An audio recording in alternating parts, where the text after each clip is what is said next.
Aonde foi que eu errei?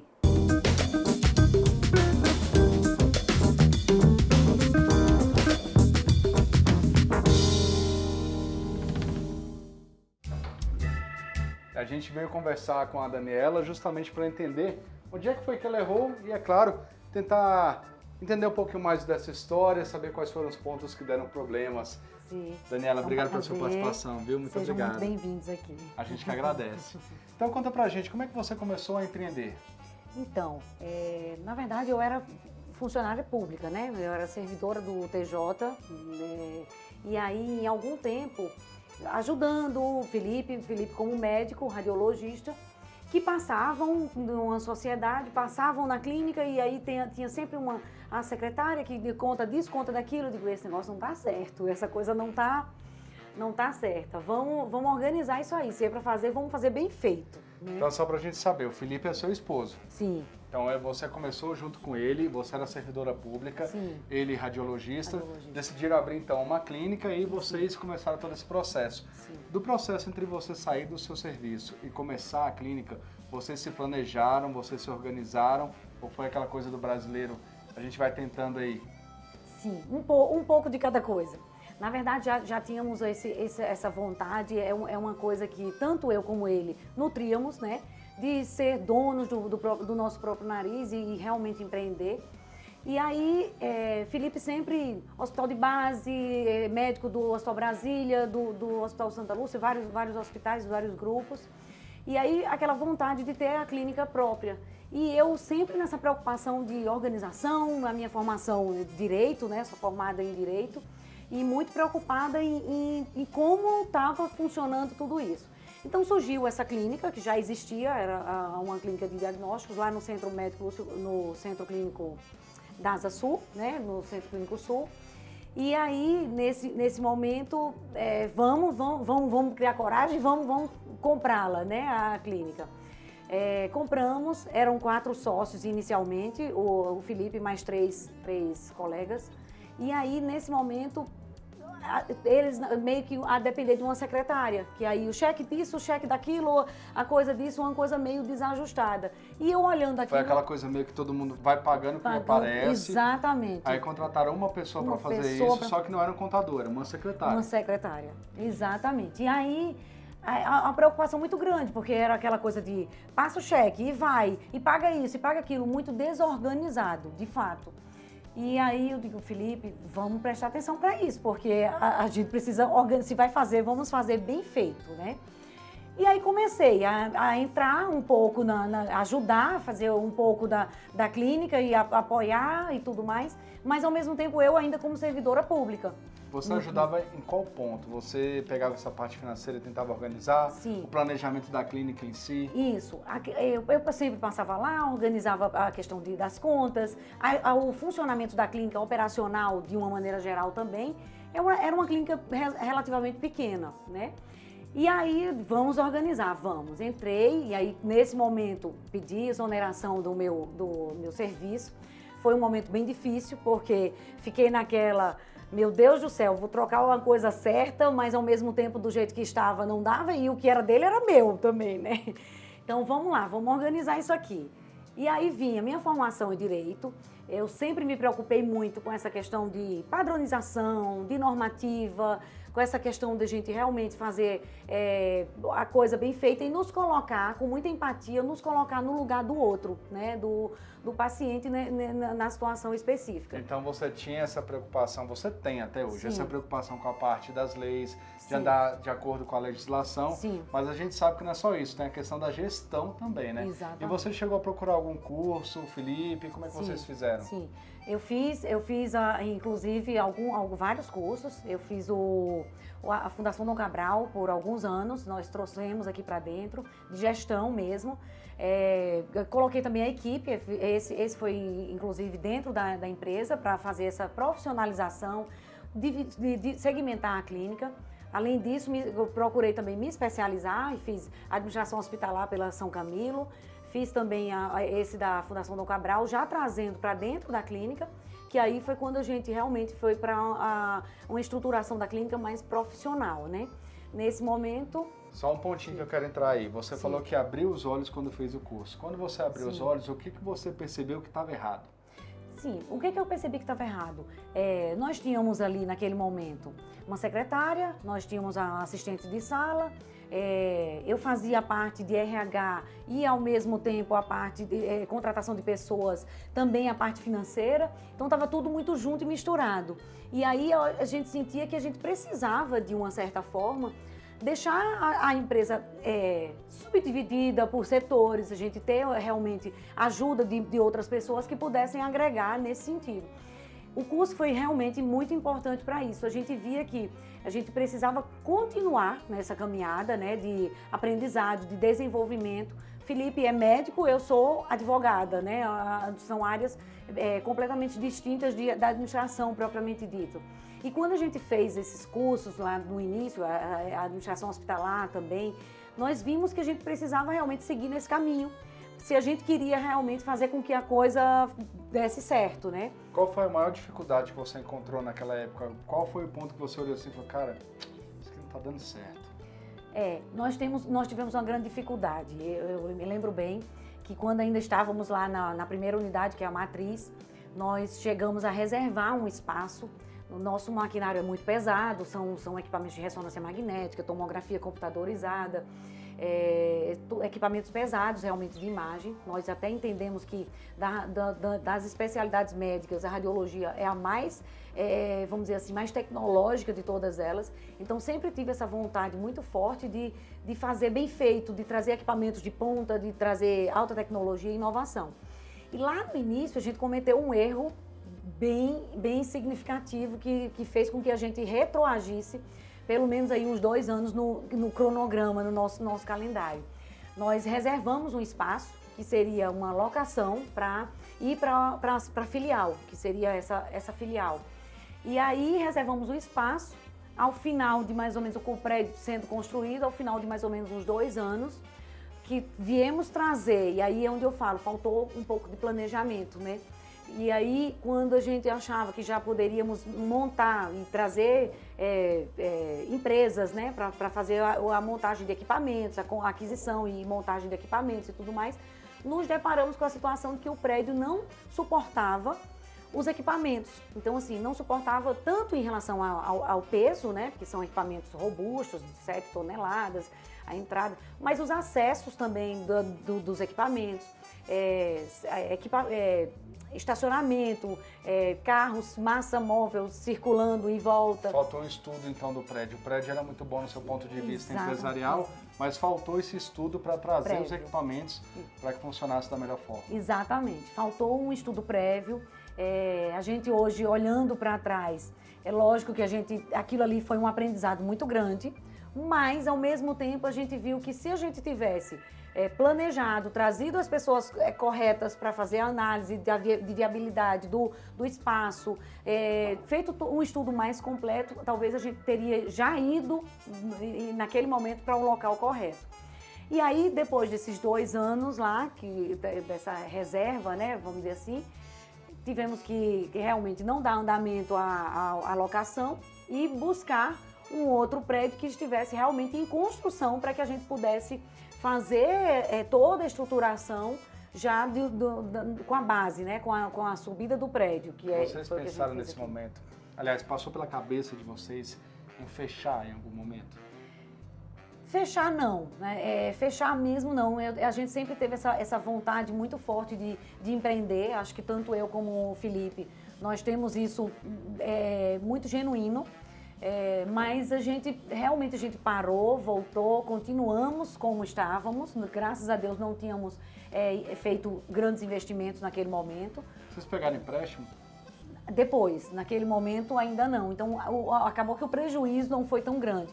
O que a gente fez? A gente recalculou a rota, recalculamos a nossa rota no sentido de avaliar novamente locais, né? Estávamos na Asa Sul também naquele momento, mas avaliar locais que realmente pudessem comportar toda a estrutura da clínica, né? E que viesse também trazer o conforto que a gente gostaria de entregar para o paciente. Então, assim, diante disso, a gente se deparou com esse prédio que ainda estava em construção, e aí fizemos reuniões com a construtora para adequar, para fazer as adequações de estrutura mesmo, com um arquiteto específico da área e tudo mais. E aí, nesse momento, a gente foi seguindo. E com relação aos sócios que vocês tinham, como é que foi o funcionamento com eles? Chegaram a sair alguns? Sim. A gente tinha sócios, na verdade o Felipe tinha sócios, né, naquele momento, né? A gente viu que o pensamento era diferente, a vontade que existia, porque a radiologia, a clínica lá era a clínica de ultrassonografia.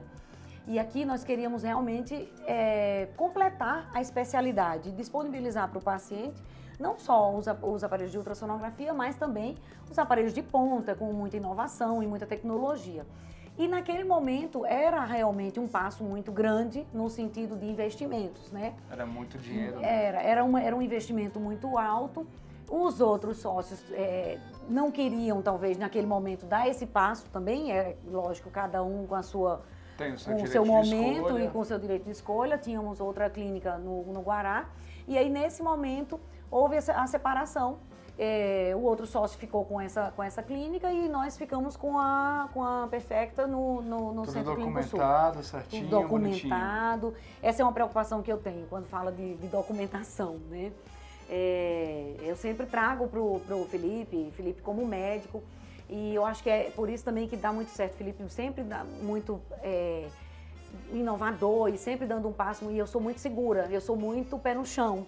E aí, nesse momento, eu falei para ele, vamos fazer, mas então vamos buscar toda a parte jurídica e a parte legal para que a gente possa estar coberto com tudo isso, né? Ou seja, um pé no chão e o outro sonhando um pouco mais, que faz parte. Exatamente. Bom, a gente vai para um breve intervalo e na volta a gente vai conversar com o especialista Enio Pinto para entender exatamente onde foi que a Daniela errou e, é claro, ter dicas também. Talvez você esteja passando pela mesma coisa e aí é a oportunidade de ter uma nova história, né? Exatamente.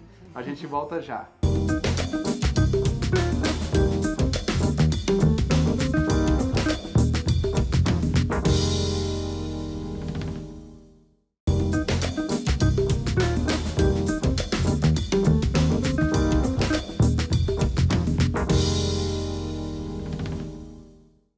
Estamos de volta e no programa de hoje a gente está conhecendo a história da Daniela, que abriu uma clínica de saúde, mas aí teve alguns problemas, né, Dani? Sim. Acabou quase fechando, não chegou a fechar não, mas... Exatamente, retroagimos, mas não chegamos a fechar, mas recalculamos a rota e foi bem interessante, né, como eu te falei. Antes da gente pegar nessa parte, vamos relembrar só. Onde foi que você acha que você errou naqueles pontos? Teve a questão do planejamento da empresa em si, o financeiro que você falou, a questão dos cheques, né? Sim, sim. O que mais você Acredito sim, que a coisa estava muito emaranhada e aí a gente conseguiu, depois de abrir os olhos, fazendo os cursos lá do Sebrae, Empretec, para abrir a nossa visão, nós realmente enxergamos que a gente poderia ter planejado melhor naquele momento lá, né? Teve a questão do prédio, exatamente, que não estava bem organizado. O prédio não estava adequado a receber a estrutura de equipamentos que a gente estava levando. E aí a gente teve ali que naquele momento retroagir, ficamos quietinhos mais 1 ano, 2 anos, planejando, fazendo esse planejamento de fato estratégico para poder seguir. Para retomar. Retomar. Lá no estúdio está o Enio Pinto, que é especialista do Sebrae, especialista em empresas, em empreendimentos. Enio, você sabe que está na hora de você dar aquele show, né? Então responde pra gente aí, onde é que foi que a Daniela errou e, é claro, também passa aí algumas dicas pra gente. É com você. Grande Márcio Fontinelli, olá Daniela, vamos para as nossas dicas de hoje. E a primeira, Daniela, essa questão de tesouraria com contabilidade, vamos lá. A tesouraria pode e deve ser exercida por um colaborador direto da tua empresa, alguém de dentro do negócio. Afinal de contas, é a simples gestão do fluxo financeiro, entradas e saídas. De qualquer maneira, eu recomendo fortemente capacitar esse colaborador. O SENAC, Serviço Nacional de Aprendizagem do Comércio, tem bons cursos sobre tesouraria. Já a contabilidade, para quem é microempresa e empresa de pequeno porte, é obrigatório ter um contador e muito salutar ter um contador. E o ideal para você, sendo um empreendimento de pequeno porte, é terceirizar essa iniciativa. Ter um escritório de contabilidade que dê esse suporte para você. que faça todos os registros contábeis, que faça toda a parte tributária do seu empreendimento, os documentos contábeis, DRE, balanço, balancete.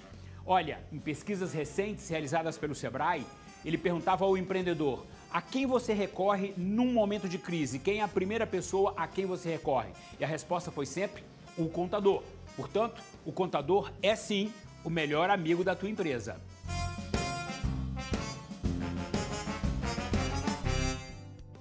Daniela, já quanto a essa questão de se dividir entre o teu emprego de funcionalismo e o negócio, o que acontece? Você tendo um sócio que vai operar o empreendimento, você tendo um time já com uma certa maturidade, é possível sim. Você pode ser, por exemplo, um sócio capitalista tão somente e participar de reuniões mais estratégicas, mais críticas. Agora, se você tiver um horário corrido como funcionário público, você pode inclusive dedicar algumas horas ao teu empreendimento. Mas entenda, vai chegar um momento, esse negócio crescendo, que ele vai te colocar contra a parede e vai falar: olha, ou você pula para cá, ou então não vai. Então, num determinado momento, dentro de um determinado porte, é possível sim. Com o tempo, o ideal é que você tenha mais dedicação ao seu empreendimento.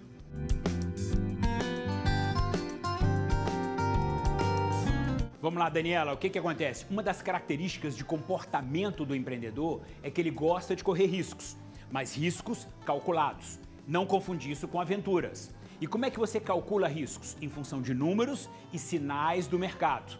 Só as suas finanças e o mercado é que vão te sinalizar de maneira concreta quando é razoável largar o teu emprego e encarar 100% o seu empreendimento.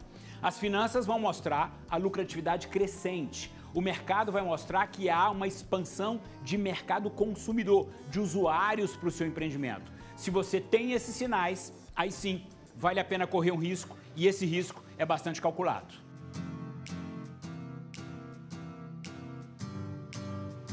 Daniela, já essa questão de acumular muitas funções é muito recorrente, principalmente no início, sim. Só para você ter uma noção, são 20 milhões de CNPJs no Brasil. 60% desses CNPJs são microempreendedores individuais, são MEIs, aquele time que ainda está faturando até 81 mil por ano.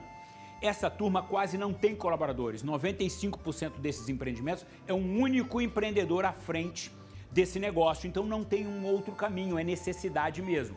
Mas o mundo ideal é que você tenha a quem delegar tarefas mais operacionais. Então, assim que você tiver alguma gordura, alguma folga no faturamento, contratar, delegar para especializar e aí você ter mais tempo para aquilo que de fato é crítico e estratégico e determinante para o sucesso no teu empreendimento, que é interagir ao máximo com a razão de ser da empresa, que é o cliente, fazer empatia plena com ele, entender quais são os desejos desse cliente e aí sim realizá-los e correr para o sucesso.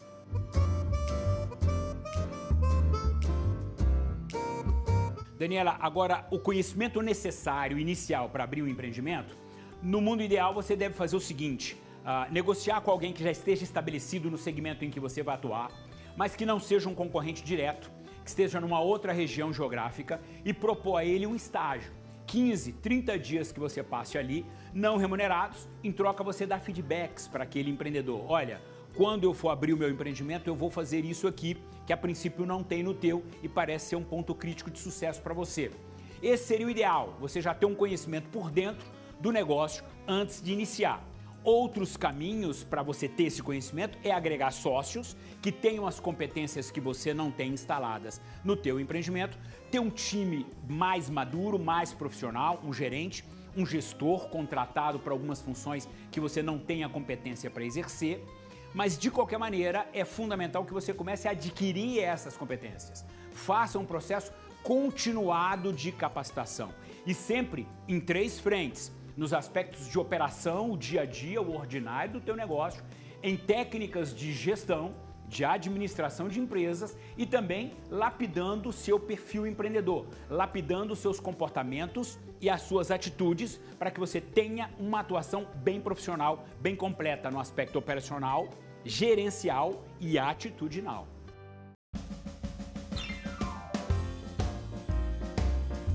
Já a acessibilidade, Daniela, veja, nós vivemos hoje a era da experiência, é um tema recorrente aqui.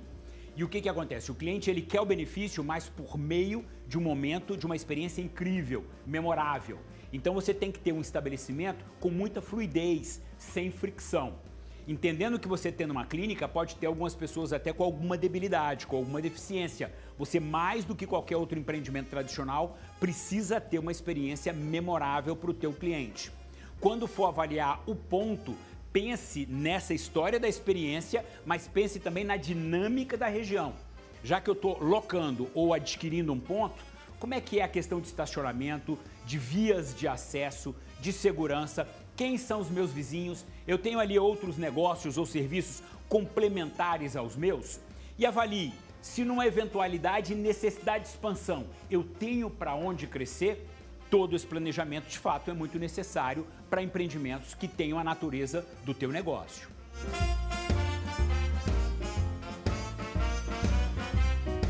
A questão da sociedade, Daniela, veja, vocês têm que ter um sonho absolutamente convergente, mas com funções complementares. Isso traz engajamento.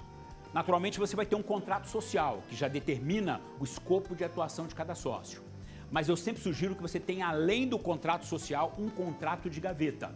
Um contrato estabelecido de maneira informal, mas onde vocês colocam muito claramente qual é a atuação, as funções, as responsabilidades, os direitos, as metas de cada um dos sócios. Tenham isso na gaveta e tragam isso para a mesa sempre que necessário. E pense bem, sócio é um processo de seleção e recrutamento como qualquer outro colaborador. Faça uma pesquisa a fundo antes de convidar alguém para ser seu sócio.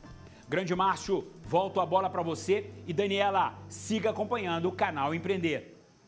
Valeu, Enio, obrigado pela participação. O Enio sempre um cara aí mestre nisso. Sim. Daniela, o tempo passou, tudo mudou, você hoje tem uma clínica ainda. Sim. Como é que você está hoje e o que você aprendeu? Bom, seguinte, posso falar que errar a gente vai errar sempre, né? E eu acho que os erros, a gente tem que enxergar os erros de forma que ele seja um degrau para que a gente possa aprender com esses erros e poder subir cada degrau, né? Então, assim, hoje olhando para trás, eu acho que a gente teve esses erros, assim, grandes erros foram esses. Mas, de fato, depois disso, eu acho que a gente aprendeu a lição. A gente aprendeu a lição. Buscamos, sim, nos estruturarmos melhor em desenvolvimento pessoal, né? Tanto buscando pós-graduação, fiz a pós-graduação na São Camilo, depois busquei também o apoio da Fundação Dom Cabral. E aí fomos sempre buscando esse planejamento da clínica, de uma forma geral, né? Nesse momento, nós buscamos o apoio de algumas empresas, né? E aí fizemos a segmentação da clínica. Foi quando a gente dividiu a clínica com os setores de RH, financeiro, o atendimento propriamente dito, assistência ao paciente, a outra parte de suprimentos. Então a gente fez essas subdivisões da clínica para que realmente ela pudesse entregar o que a gente esperava para o paciente.